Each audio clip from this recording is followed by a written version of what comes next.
What's up? What's up? I'm Renz Davis. This is I'm Vincent. Vincent's MMA Life. And we're And here down with here- a very special guest, the icy Mike himself from HARD2HURT. What's up, Mike? What's up, guys? How are you? Doing very well, my Good. man. Doing excellent. Doing How are especially you? well since we have you here. I know you said I'm a very special guest. I'm touched and honored. I think Almost as special as our first guest. what? Ooh, shade tossed. Well played, Vincent. Who was your first guest? Well, not going to say that you're copying anyone, but our first special guest was a certain surprise, kind of the chubby variety. Sensei Seth was your first guest? Yeah, You nailed he it. was. Was I too busy? Is that what it was? I think it might have been something like that. I understand. No, You were were tied. famous. It was a tie between you two, to be fair. That's not fair. That's equal, which is different from fair. Yeah, I guess so. Possibly. Since we're talking about Sensei Seth, I would love your part of the story of how you've met him. Well, he was struggling to put together a social media following, and he was doing some clout chasing, and he just came to Myrtle Beach and did some clout chasing, and I put him on YouTube. No, he was trying to transition, I think, into, he wanted to do more YouTube, and he's smart. Being a martial artist, whenever he wanted to learn something about martial arts, you go to someone who knows about martial arts. So he wanted Makes sense. he wanted to do YouTube, so he went to a person that was doing YouTube, and we trained together and made videos together, and then we went out to eat, and then I had him come back down for another seminar. We trained together, made videos together, and that happened a couple times. And now we've essentially become friends while I was sort of mentoring him on how to get going on YouTube. I love your videos together, though. Oh, I think you have absolutely, a man. very You guys good, make an excellent chemistry. team. Yeah, I do enjoy. It's easy. We don't. Sometimes we don't even tell each other. He comes and I'm like, "Hey, do you have video ideas?" He's like, "Yeah, I got like 4 or 5." I was like, "All right, I'll think of some stuff," and then we'll just tell the cameraman to roll, and I'd be like, "Hey, what do you think about blah blah blah?" And then we just make a video. And I actually, when you do that, typically what ends up happening is you end up with like a 30-minute video of the two guys standing there staring at each other, being like, "Say something important. Now you say something funny. I don't know." And you're kind of lost. We've done it so many times now that we have gotten really, really, we've done it together so many times we can get it done quick. You know what I mean? Yeah. And Exactly. You guys have a very good dynamic, absolutely. I actually think Vincent said it kind of well. He was like, you guys make like a good cop, bad cop kind of team, which is kind of Yeah. funny. I think it's pretty cool. I think there should be a sitcom between you two. Yeah. I would definitely watch that it. movie. where You I'm know, HARD2HURT. cussing him out and getting him into trouble all the time. Pretty much. I mean, if you could call it anything, if you guys did have like a show between you two on YouTube, what would you call it? I don't know. I would I don't call it know. Hard to Surprise myself. Hard to surprise. That's kind of clever. Hard to surprise. Better than chubby to hurt. Yeah, I can't do that one. Definitely can't do chubby too hard. That's what she said. Definitely can't do that one. Maybe Hard too to chubby to surprise. hurt. Can't do that. That means something different. Well, hey, if that ever picks up, just say Ren's recommended. No more later taters. Yeah. It's still gonna happen. Is it? Do you It's say still- later taters or later skaters? Later taters. I don't know. I know man. it's bad. I'll admit it. It's bad, I but saw that live it sticks for episode. me. Renz totally destroyed your outro. You had a perfect outro. Yeah. To be fair, what you don't know is I actually went to Sensei Seth afterwards. Like, I feel so bad about this. I think Icy Mike is really, really upset with me. He thought I don't you were think- genuinely. He thought you were mad for real. No, No. literally. I very rarely get mad for real. And what's funny is I do the live streams and I'm talking a lot of crap and I'm going on and on and on. And I get sort of aggressive with the guests. You know what I mean? I kind of Yeah. lay into Oh, them. absolutely. And I'll say kind of crazy things, or if someone says something dumb in the comments and I call them out. After every live stream, I get a handful of DMs and emails from people. And sometimes it's people I know, like people that have come to train with me. They're like, hey man, I didn't mean anything by blah, blah, blah. I don't want you to think that I was, and I'm like, you know what I'm honestly thinking? I'm like, I don't remember that happening. Like, it was nothing to me, you know? Like, No, I've been there before, man. Absolutely. I remember the instance that you're talking about now. I was ending a podcast. You were the last guest, and Seth was on there. And I remember I laid out, I wrapped it all up. Yeah. I wrapped up the podcast perfectly, and I was reaching over to click end. And you're like, later, taters. And I'm like, but it ended, it was a serious ending. Like, I wasn't ending on a joke. I wasn't like on an outro. It was like I wrapped it up. Renz ruins everything. That is a good That podcast would be a name. good title. Oh Yeah. God, Vince, why didn't we think of that? Yeah, we need well, that. I don't know. I kind of like Already a Chat TV Combat. show. There's already That's a why TV we have show. Mike here.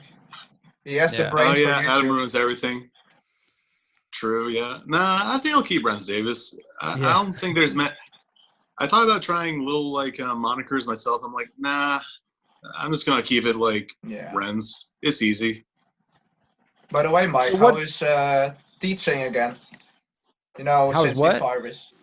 You know, the virus caused your gym to be shut down for a while. How Yeah. is it to be back at it? It's kind of crazy. It feels sort of surreal.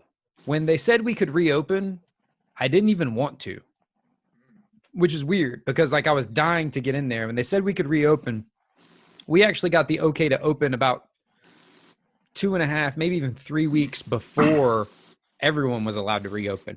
We got an exemption from the Department of Commerce in my state. And they said we could open as long as we followed certain guidelines. Being that my place is small and does primarily private training, Mhm. I was actually already in compliance with all the guidelines that they were going to set forth. So they said, you can go ahead and open because I had the correct type of cleaner. We had the correct number of people and, you know, we had everything in place and I didn't open. It felt weird. I wanted to really badly, but that was still when that happened. And still, I'm not 100% sure that we have great information without turning this into a, you know, talk about the pandemic. There's so much conflicting information and I'm not an expert in any of those fields. I just sort of was like, well, I don't know. I'm not sure. And I don't want to be that guy that opens because there was people that seemed so sure one way or the other that it's not a big deal or that it's a huge deal. And I was like, well, it's probably in the middle, but I didn't I want agree to with be, that. Yeah. I didn't want to be either guy. And maybe you're right, but I don't know. So I felt really reluctant to open. So we didn't open at first. Then when all the, we opened for private personal training with existing clients. Mhm. And I spaced them out. I left like 10 or 15 minutes in between each client. So I could sanitize everything because we still didn't know how, you know, they're still finding out, you know, hey, you do need to wipe stuff down or you can't get it from contact with shared things. Like they keep changing what we know. So we were leaving 10 or 15 minutes and we were completely wiping everything down. I was doing no classes. I was doing no pad holding. I was doing no self-defense training. It was just personal training, like and strength training, Mhm. or I would put people on a heavy bag. And we didn't start classes again until basically when all the other gyms in the area were starting their classes. I sort of, you They have kind to. of have Like, to also. yeah, Little because if I baby steps don't, before he started running right out the door, kind of thing. Yeah. yeah, and I believe that my clientele is pretty loyal, but I was like, if we're allowed to be open and everyone else is open, I can't ask them to not train if they want to. So Makes sense. we opened and it felt really strange. I liken it to making out with a really hot cousin, you know, like you Sweet want Home to, Alabama.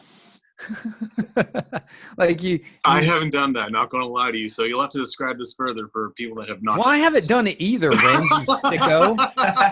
I didn't do it. You said it. I said it was like that. I didn't say I did that. I'm saying there's a big part of me that wanted to do that thing, but that it felt icky and That's like a taboo almost. Yeah. Yeah. but without a like clear, like, why is it wrong? Why do you feel weird? And I can't, well, because she's my cousin, you know, and it's like, but why do you feel weird? and because she's like you don't have like you can't say well because this and this. You know what I I mean? hear that absolutely. It's like So it's having like- well-defined rules, but not having explanations It's for more why of those a rules feel. exist. Yeah, it's more I of a feeling. totally feel that. Because I'm not supposed to. I've just always believed that I'm not supposed to do that. Yeah. I don't know. I don't have any better explanation than that. So it felt like it was a taboo thing to do, was to be open. And then particularly once people started drilling with each other and we started sparring again with small groups. And it just is strange because I'm not 100% sure that that everyone's doing the right thing or that doing the That smartest thing. everything's safe. No, I it's can't know. understandable, man. Like up in New Hampshire, we've been having a lot of like places opening up slowly and gradually under very specific protocols. By the way, you can hear me in the mic, right? I have a Yeah, I kind got of like perfect, awesome. New mic, new drama, if you know what I mean. But up in New Hampshire, we've been doing the jiu-jitsu classes are killing me. Like, I don't know if you've seen some people doing like just little jiu-jitsu katas, but that's basically what we're doing up in New Hampshire right now. That's true Like, though. Every okay, art does kata now. It's wild, man. Even Like jiu-jitsu. the karate class is at home with that little like 8x8 foot square. The kickboxing class at home with their shadow boxing. The judo and the jiu-jitsu, they're like stuck in these 8x8 foot squares. Like, okay, you got to pretend that you're on mount and just go for an armbar. It's like, I don't have a point of reference for where this guy's arm or head is. Yeah, That's like just go through the motions. Now I've seen some of those flow drills and stuff with the different kind of like positions and things like that and mobility type drilling. Yeah. And honestly, I think that more people should be doing more stuff like that. Right? It's I don't not disagree. fun. Everyone wants to spar or roll or drill Yeah. or, you know, they want to do the Exactly. whole thing, you know, but just like with striking, shadow boxing is one of the most important aspects of your training. But Can't talking do about too that, much of it. what do most people miss according to you? I think They should be doing. I think early on, and I can only speak in striking and whenever I talk about what I think jiu-jitsu or wrestling practitioners should be doing, I always have to temper that with I'm not an expert in either of those things. I just know about how people learn. I think mobility and like body awareness and understanding of where you fit in, you know, your proprioception is undertrained. Like, and what happens is people who are naturally gifted and athletic, they'll rise to the top in that sort of environment where we just, hey, let's get together and just spar and roll, spar and roll, Yeah. spar and roll. And if you're very gifted, that you can excel in that.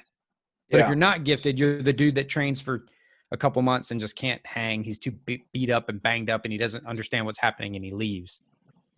I think solo practice is super important. I think visualization is a very strong skill for learning. And I think that the type of training that we've been required to do for so long because of this recent event, I think people need to be doing that more anyway. Hey, kiddo. Hey. Just thought I'd give you the heads up, just What's so up? you don't go surprised. Okay, I'm working. You can have whatever you want. Just, you got to go. And there goes the keys to the car, and you have to Yeah. ask, what were you thinking? You said whatever I want, Dad. God. Y'all can edit that out. We'll keep But it Mike- in. We'll just add in the soundtrack for prom trials. Yeah. But I had another question on karate. Did Seth change your thoughts on karate for self-defense? My problem with so what do you mean change my thoughts? Because my thoughts didn't change. If people, No, a lot of Well, you made a video about how it sucked, so what did I say in that video? Ooh, this should be good. karate I'm sucks. not saying you don't have to tell me But like word for word, not but in summarize these what was the cases. message. The message was that it depends on the way you train the karate. Right. I would agree with that. Yeah. How you train something really makes a big difference in the end. Yeah, a lot of people when I collaborated with Jesse Enkamp after doing a parody of him, a lot of people were confused by what parody is. They're like, "Oh my God, are you guys friends now?" And I was like, "Well, first of all, we were never not, you know, like that's not what parody is." You know, I would do a parody. I did a parody of You Eli did and Ryan. Rokas, and Yeah. you also did Ramsey, which I thought was funny. Yeah. Which you do very good, by the way. I always laugh my ass off. Honestly, I don't know about Vincent here, but I think the best parody you did so far was the Jesse N camp. What's up, karate nerds? I'm Jesse from karatebyjesse.com, aka the Karate Nerd. But the best channel on YouTube for self-defense is HARD2HURT. But Icy Mike says that karate is shit. That was like spot on. I had a hard time believing that wasn't Jesse. Do you know how many people? Do you know that when I met Seth, he thought that was two different guys in that video? That was funny. Didn't he ask who you hired to act like him?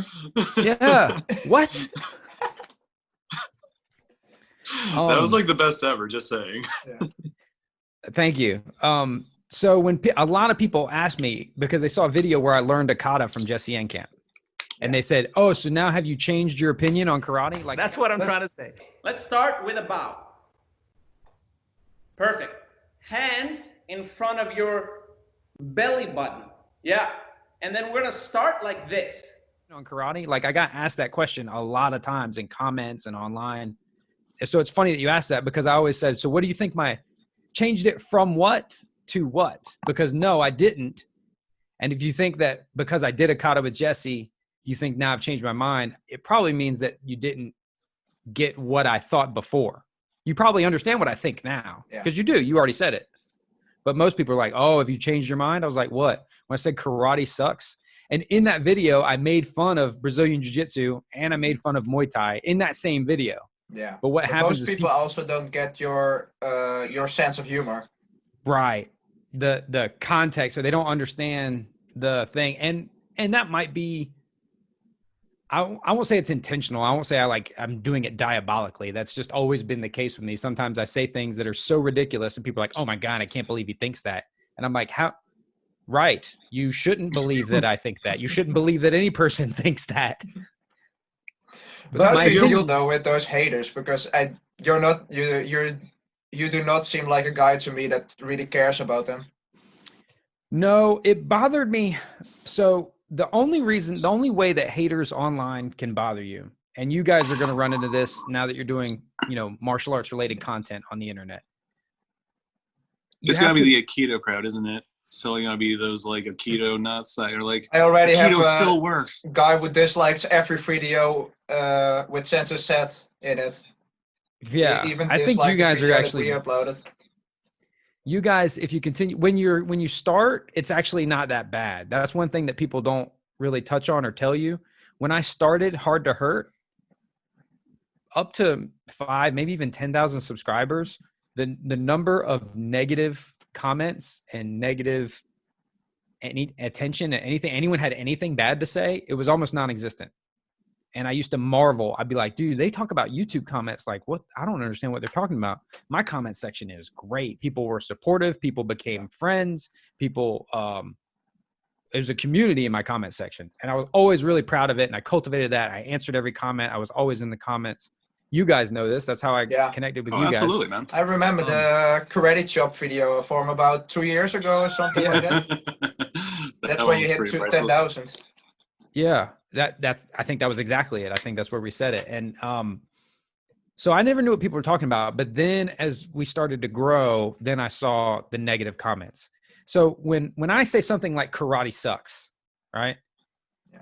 It's, if you want your ideas to go to more people, if you want a seed to be carried very far, it has to be protected. You know what I mean? And I protect it by, I call it soft clickbaiting. I never say anything in a thumbnail or title that I don't actually say in the video. Just I might remove the context so it'll make you go, "What does he mean by that?" Right? Yeah. Recently, I did a video on how to use a steel chair for self-defense. Clearly, I'm not talking about WWE bashing somebody, but the idea is to make a person go, "What is this guy talking about?" and click and go, "Oh, okay, there is an actual idea." Sense. And make. Yeah. Because if you don't do that, no one's going to click your stuff, and if no one clicks your stuff, your channel won't grow, or your podcast won't grow, or your Instagram won't grow. And then if it doesn't grow, you can't reach more people. And if you can't reach more people, you can't help anybody. So you have to protect those ideas in that hard exterior so that they can get carried further. Absolutely. Vincent, these are really good ideas. Just saying. These are really good. Yeah. As you guys learn, you guys grow your podcast, this is all stuff you'll have to contest with and decide on. Everyone's comfortable with a different level.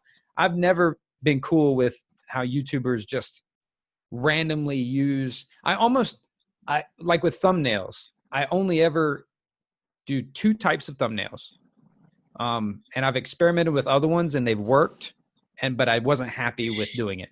The thumbnail is either a screen grab from the video, like the frame that's in the thumbnail is in the video, or it is a picture of me and Jay, or just me or just Jay or whoever's in the video clearly posing for a thumbnail for that video. Like it's never a different thing. It's never a picture of Conor McGregor all bloody, but then a video about how to do a snap kick. You know what I mean? Exactly. Like the clickbaity stuff. Yes. Because long term, that's bad for the health of your channel or your content. Yeah, I get what you're saying. Makes sense. You get a certain following with those type of videos. Well, you get a dead following. People click, say, "Oh, this isn't what I thought it was," and then they move on. Leave. Yeah. And then that hurts your Absolutely, attention and everything. man. It's kind of like when people have those little menu items. The thing on the menu looks really freaking good. You order it, and it's like, what the hell is this? Yeah. This looks nothing like the picture. Yeah. They write the best pizza in New York, but the pizza sucks. Man, you gotta be more specific, Vincent. There are a shit ton of those. Yeah. Every block has 5 of them. Yeah. Pick a block at least. Yeah, and every single one of them says authentic, best, best pizza in the city. Real Italian food. Yeah. They should just, a place should just be like, hey, this stuff's pretty good and it's ready. You won't have to wait. No wait, pretty good, decent price. I would go get in that line. Yeah, me too. But we are going to have a very exciting guest up too. I don't know if you know him, Chen. Yeah. No, I don't know him, but I know who he is. I'm pretty for that one as well. How would you handle an interview like with someone like him? Like a professional fighter. I don't know, man. I don't know, because he's kind of vanilla. Come on, Mike. We need some Cliff Notes for this one just to be safe. We need some HARD2HURT tips. So he's real dry. Like in his content, he's not like spicy or anything. He's just real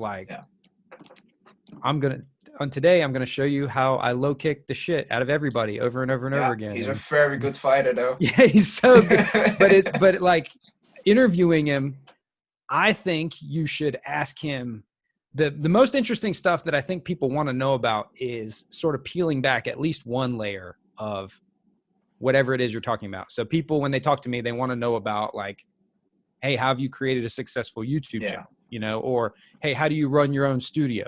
We see you do it, but they want to know how. Yeah.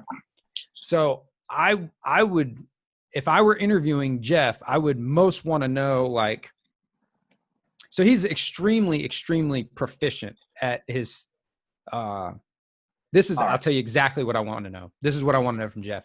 Whenever he does a video and he shows a principle or technique, right? He'll then show you 10 clips of him using that exact setup and technique in sparring. You know what I mean? He'll talk about a combo. We go fake right, lead body hook, low kick. Yeah. You know what I mean? And then we're people love that stuff. And he not only shows you it, then he shows himself doing it on 10 different people. I'm really curious. Does he set out when he goes to sparring that day? Does he say, "Hey, I want to do a video on this combo, so I'm going to try to land it over and over again while I'm filming"? And how much? Because if you watch me spar, you see the same 10. I do 10 things. I have a couple different looks. Everyone has their go-to things. Jeff seems to have unlimited go-to things, and I want to know how much of it. If he were to fight. He's obviously not going to do, he could show you 100 different combos and setups and techniques. Yeah. If he were fighting, he would not do those. No, he's going to do his bread and butter. Right. He's going to stick with his A game unless he's working on something specifically. But that's what I want to know. Does he see a combo or have an idea for something he wants to teach and then go intentionally try to do it over and over again in sparring? That's what I'd be super curious about. because he's capable of doing such a wide variety of things. I've always wondered that. We'll have to ask about his bread and butter then. That definitely would be a good question. I'll expand on bread and butter because if he answers wheat with a very particular brand, might not be the point we're trying to get across. Yeah. Yeah, I like, I can't believe it's not butter. No. I mean, what techniques do you like? Well, Yeah. you asked this question. I didn't know if you wanted that question. Jeez. Yeah. On the bottle Ren's ruins. Yeah. To be honest, though, Red.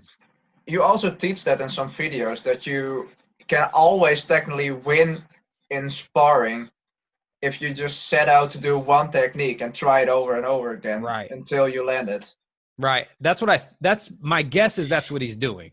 Or he's just, that has that much knowledge in his brain of so many techniques. It's like, cause you could show me a technique. Sometimes if I download a course online, there's a technique.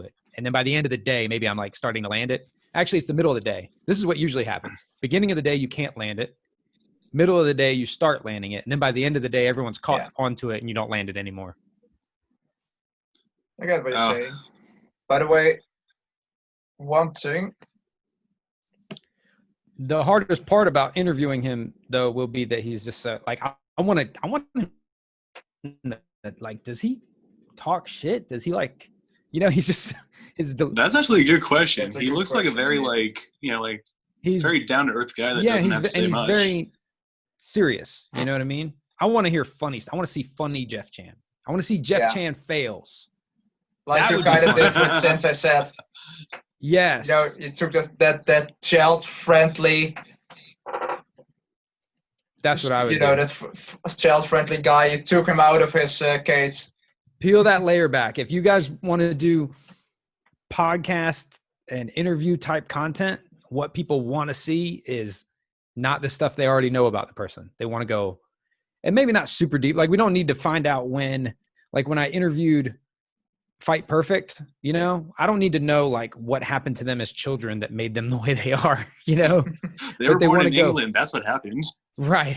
But people want to see one layer deeper, They just peel back and go one layer deeper, the side that people don't get to see, but still being able to recognize the person that you're talking to. But Bradley is a scary dude, though. If you see him. Yes. Yeah. Dude. I wouldn't want to be in a street fight with him. No, he's extremely talented and extremely smart. He's actually, I think out of that whole situation, what sucked is with Fight Perfect, Brad had so much knowledge and stuff that he could have shared. But what sucks, and I know this, when you do that stuff, like Brad could do a tutorial and I would watch Brad's tutorial and be like, oh my God, that is dope. That's awesome.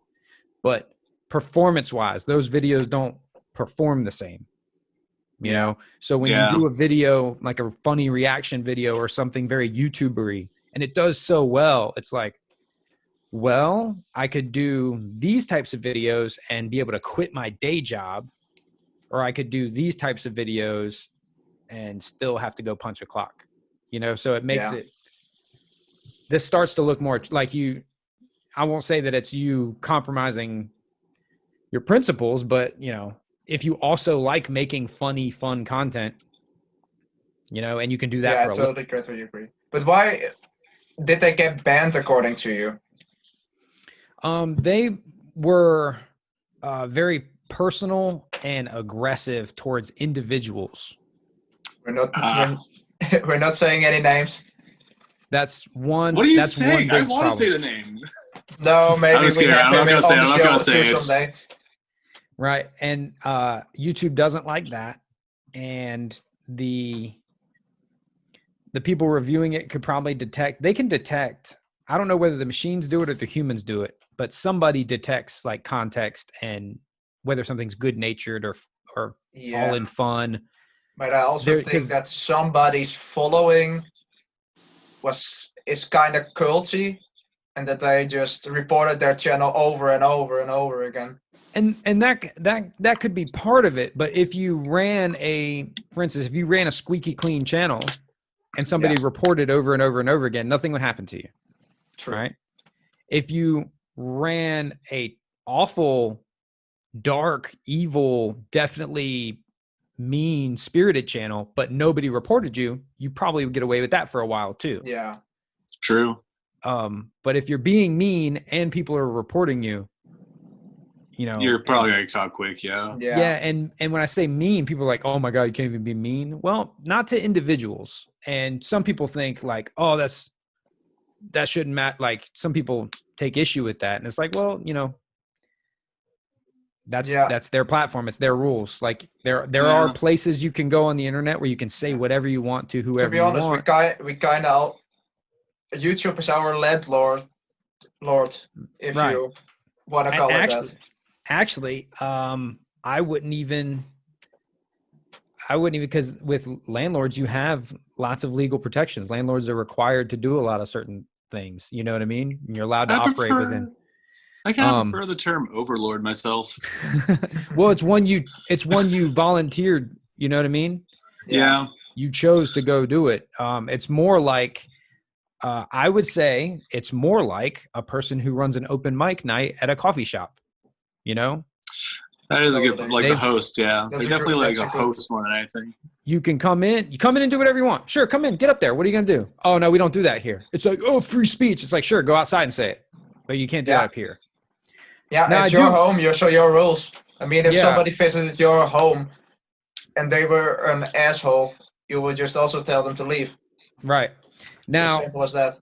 I also do see some of the argument that it's so large and almost, that it becomes more like a utility, like how they treat utility companies and stuff like that. Or like, I get those arguments, but that's just not currently how it is. But yeah, the thing is they want to keep their advertisers.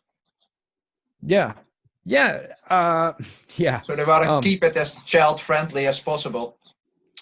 Yeah, advertising is how it works. Like they're more inclined, if you are advertiser friendly, that's more important to them than someone that is not, because if there were no advertisers, then there is no platform. Like somebody's got to pay the bills.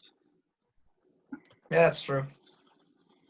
To be honest, could you quit your gym with just your YouTube income?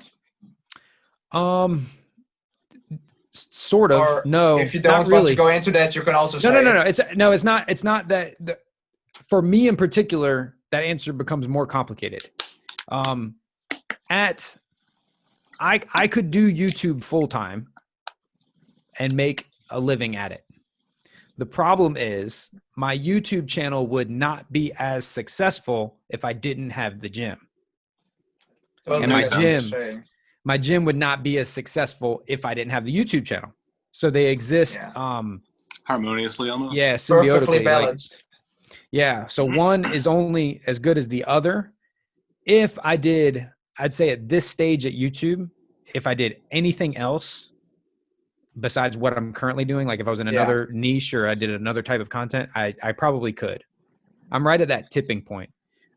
What's funny is I see a lot of other creators that are sort of that get to a similar level where I'm at.